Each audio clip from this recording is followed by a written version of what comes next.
lost in tribes amongst Western nations.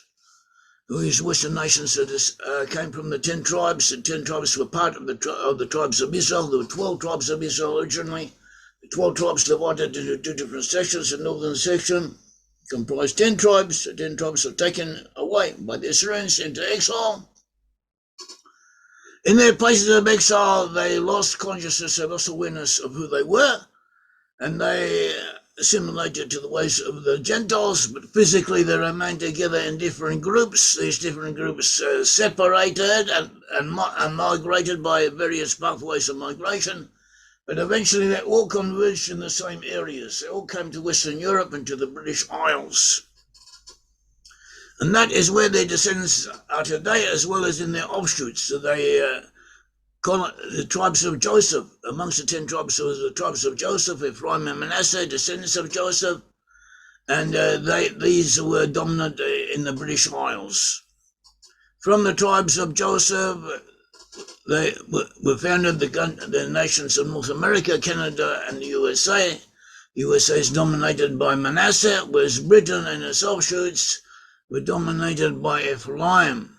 Joseph, the tribes of Joseph had special blessings of their own, and some of these blessings are given in the Bible, and part of them are described in Genesis 48:49. And Rabbi Shimshon Raphael Hirsch, 1808-1888, has a commentary on them, and we're going to analyze what he said concerning a part of these blessings. Jacob was the forefather. Jacob was renamed Israel. He had Abraham, Isaac, and Jacob. They were the forefathers of the Israelite nation.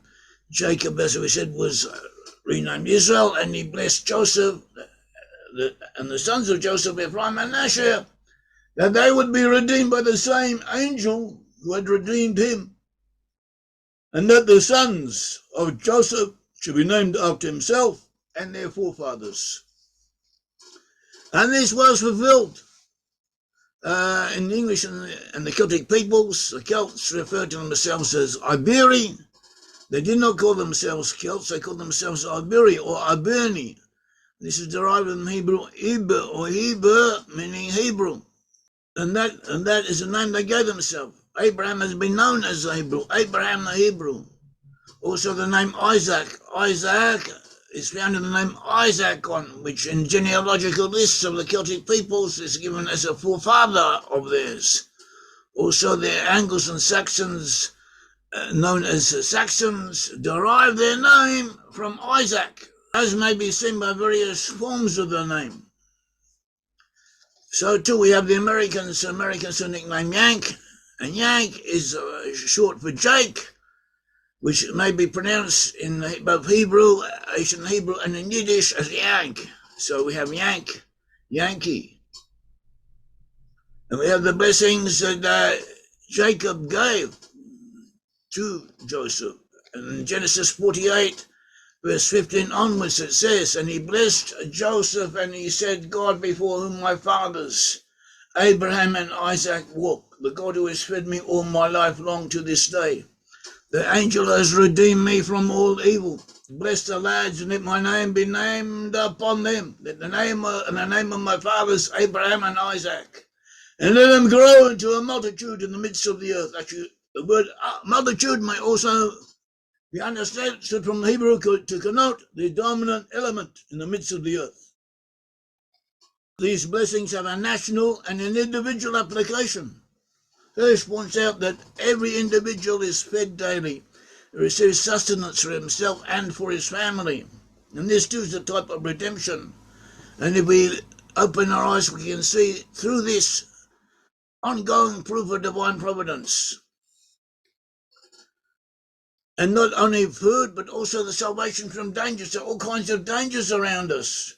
There are dangers everywhere. We have enemies. Everyone has enemies. America has enemies. Britain has enemies. The Western world has enemies. The Jews in Israel have enemies. In the Second World War, the Germans intended to exterminate the Jewish people, and they succeeded in part. They wiped out a good third of the whole Jewish population, and everywhere they went, The majority of the Jews were exterminated by them.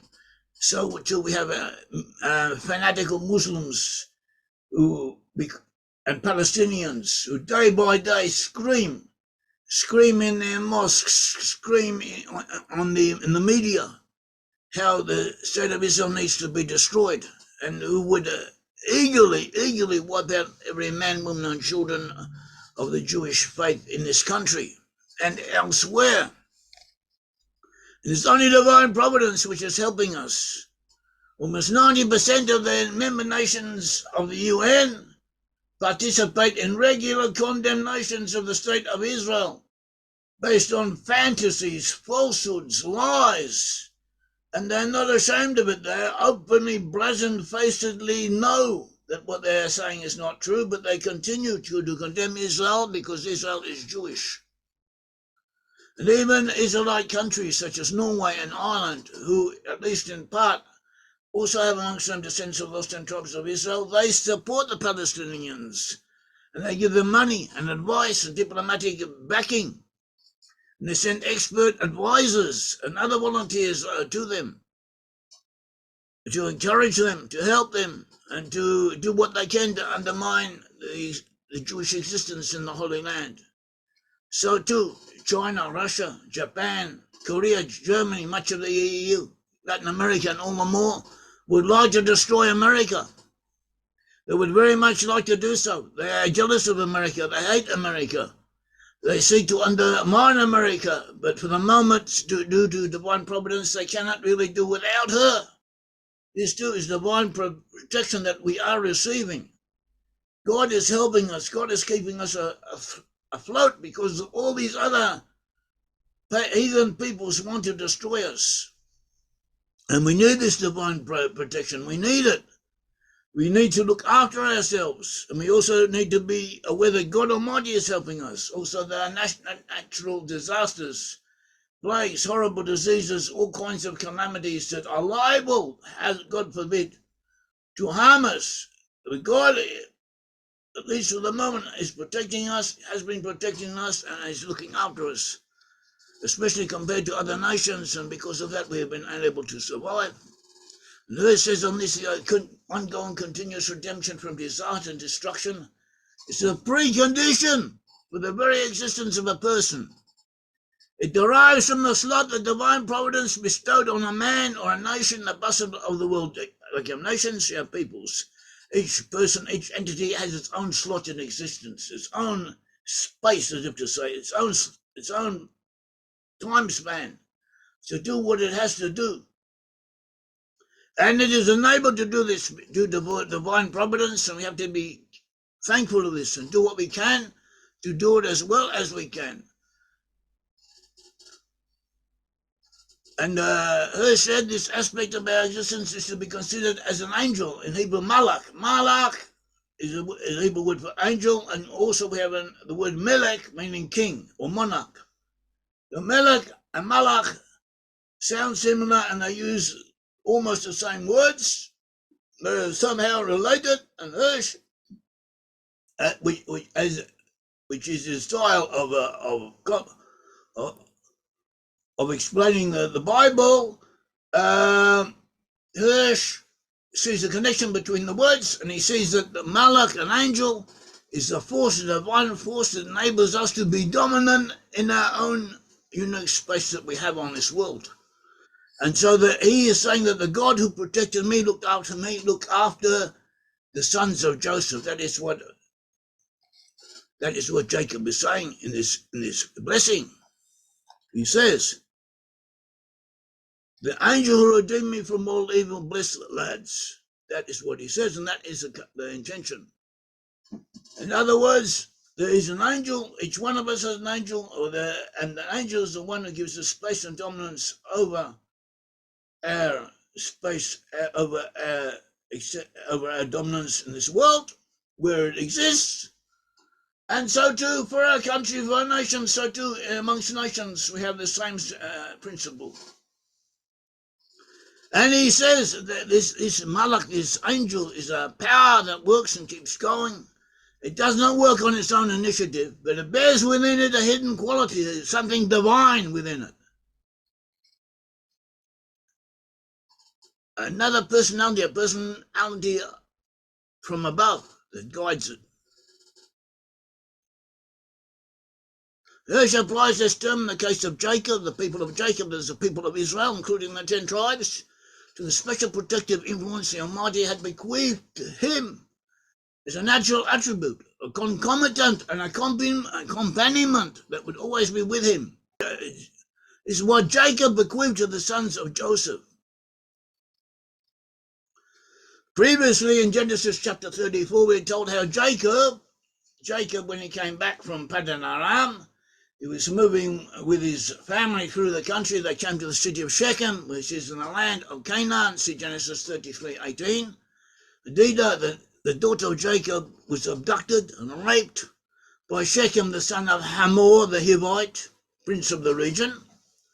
And the sons of Jacob tricked the inhabitants of Shechem to circumcise themselves. And after that, 2 of his sons, Shimon and Levi, killed all the males of the city and took the females captive. And consequently, in Genesis chapter 35, Jacob commanded his family, his household, to purify themselves and to put away the idols that they had. And then they moved away in the direction of Brit-Am, further to the south. And the Bible tells us that after that, Genesis 35, and they journeyed. Genesis 35:5, as they journeyed, a terror from God fell upon the cities all around them. A terror of God fell upon the cities all around them, so that no one pursued them. Now, this would sound like the neighbouring peoples had not interfered with him. But nevertheless, there's a midrash that quotes Jacob, because Jacob also says later, I'll give you one portion over your brothers, whom I took from the hand of the Amorites with my sword and with my bow. As what Genesis 48:22 says to Jacob. He says as what Jacob, Genesis 48:22 says to Joseph, I now give to you one portion. In Hebrew, the word for portion is Shechem, the same as the name of the city of Shechem, and also the name of the prince of the Hivites and dwelt in Shechem. I'll give you got it. Name for portion and name for Shechem, the city, are the same. Shechem also means portion. So I'm giving that to you above your brothers, which I took from the hand of the Amorites with my sword and with my bow. Now, we are told that the Hivites were the ones who dwelt in the city of Shechem, where we often find amongst the Canaanites that they were intermixed, that there were various different groups of Canaanites would intermix with each other, so that sometimes the Bible applies the name of one Canaanite nation to a specific group, and sometimes to another. And so too in this case, the inhabitants of Shechem, also known as Amorites, as well as Hivites. And Jacob said he took from them with my sword and my bow the city of Shechem. So it appears that initially, after Shimon and Levi had destroyed the people of the city, Jacob, they were attacked by peoples around them. And Jacob fought them off. Jacob with his sons fought them off. And then they travelled to the south. And then it was said a terror of God fell upon the cities all around them, so that no one pursued them. So first they had to fight. Then they moved off. Then the terror of God fell on the cities around them. So that is how it goes. Is that there's a way this with Scripture, with Bible, a little bit here, a little bit there, and we put it all together to see what really happened, to get a composite picture.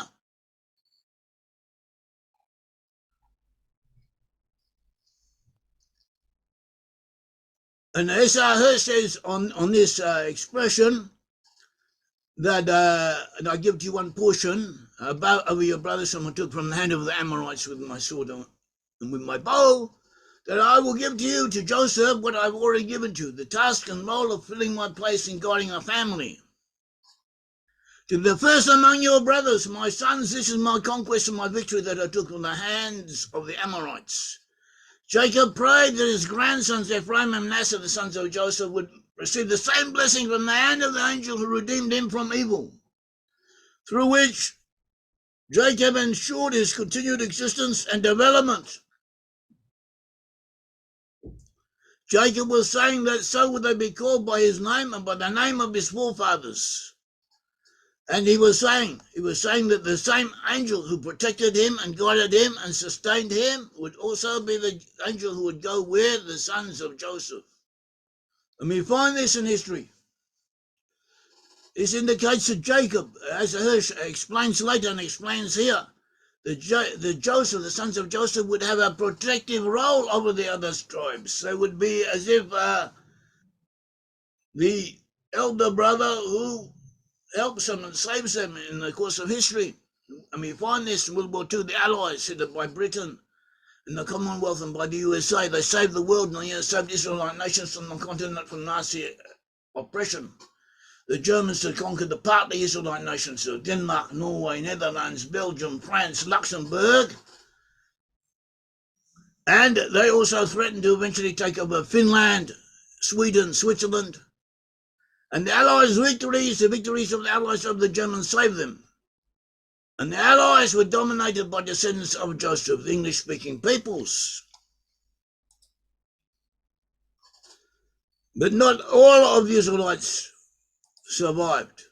The Germans conquered the Jewish populations of much of Europe and murdered 6 million Jews.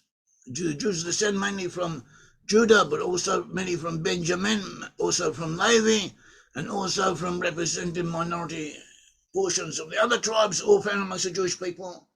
And the Germans killed, exterminated 6 million of them. They planned to kill all of them that they could get hold of. And it was only because of the victory of the Allies that those Jews who survived. And this was part of the blessing given to Joseph, that he would protect his brothers and look after them. And the same thing could happen today. There's a constant barrage of anti-Jewish and anti-Israelite propaganda going out from all the heathen nations of the earth and from some of the Israelite ones. And this builds up, it has an effect. It means that in case of weakness, in case of disaster, all these beasts, these heathen lowlives are liable to come in and do damage, do what harm they can to us. And God is protecting us, and we hope that God will continue to protect us. So this is a possibility that we have to be aware of. So later, following this, Jacob blessed the two sons, and he blessed Ephraim and Manasseh, and he put Ephraim before Manasseh, and he crossed his hands in order to put his right hand on the head of Ephraim. And Joseph tried to move his hand and said, "No, this is that Manasseh is the firstborn." But Jacob refused, and he said, and see Genesis 48:19, "I know, my son, I know. He, Manasseh, shall become a people, and he also shall be great. Nevertheless, his younger brother shall be greater than he, and his offspring shall fill the nations." In Hebrew, the expression shall fill the nations is a Malay Hagoyim, meaning that he shall ensure the existence of other peoples, which is what the descendants of Joseph have done. And Hirsch says on this, the sons of Ephraim will complement the tribes of Israel. They shall be their weapons of war towards outsiders. His descendants will supplement what is lacking in the external affairs of the other tribes. The dreaded awe of Ephraim shall be on the other nations. The Ephraimites shall intensify the power of the tribes and be their force of arms against foreigners. That's how Hirsch understands these verses, and this is the reality. When you take into cognizance our own identifications of who the 10 tribes are, and who Ephraim is, and who Joseph is. It also says that the kingdom of Ephraim was similar in its characteristics to a non-Jewish polity. They were like the Goyim. They had to become like the Goyim in order to reform the Goyim, the Gentiles from within. And they had this attribute. We also have the Messiah, son of Joseph. The Messiah, son of Joseph is a figure who will precede the Messiah, son of David. And this concept was known from earliest times. Recently, it has aroused increased interest, and the idea has been developed according to in line with ancient sources. And then in some of these, the Messiah, son of Joseph, represents a coming leader of the 10 tribes who will lead them back in the end times and initiate their reunion with Judah, with the Jewish people. There'll be a reconciliation. Together they will rebuild the land and gather the exiles. And 49 26, it says, further blessings given to Joseph, the blessings of your father are stronger than the blessings of the eternal mountains, the boundaries of the everlasting hills. They shall be on the head of Joseph, and on the brow of him was set apart from his brothers. And on this Hirsch says, Judah and Joseph are the two central points in the blessing of Jacob. This would continue to the last generation in the end times. You have Judah and you have Joseph. They are the two main heads of the tribes of Israel. The house of Joseph and the house of Judah, according to the prophets, encompass all of the Israelite people. Somehow either belong to Joseph or belong to Judah. These are the two camps of the Israelite nation. And he says, we have a tradition in the last days there shall rise an heir to the house of Joseph to prepare the ground for a chosen Sion from the house of Judah. In other words, he says that the Messiah, son of Joseph, will prepare the way for the future Messiah, son of David. The Messiah, son of Joseph, the Messiah, son of David.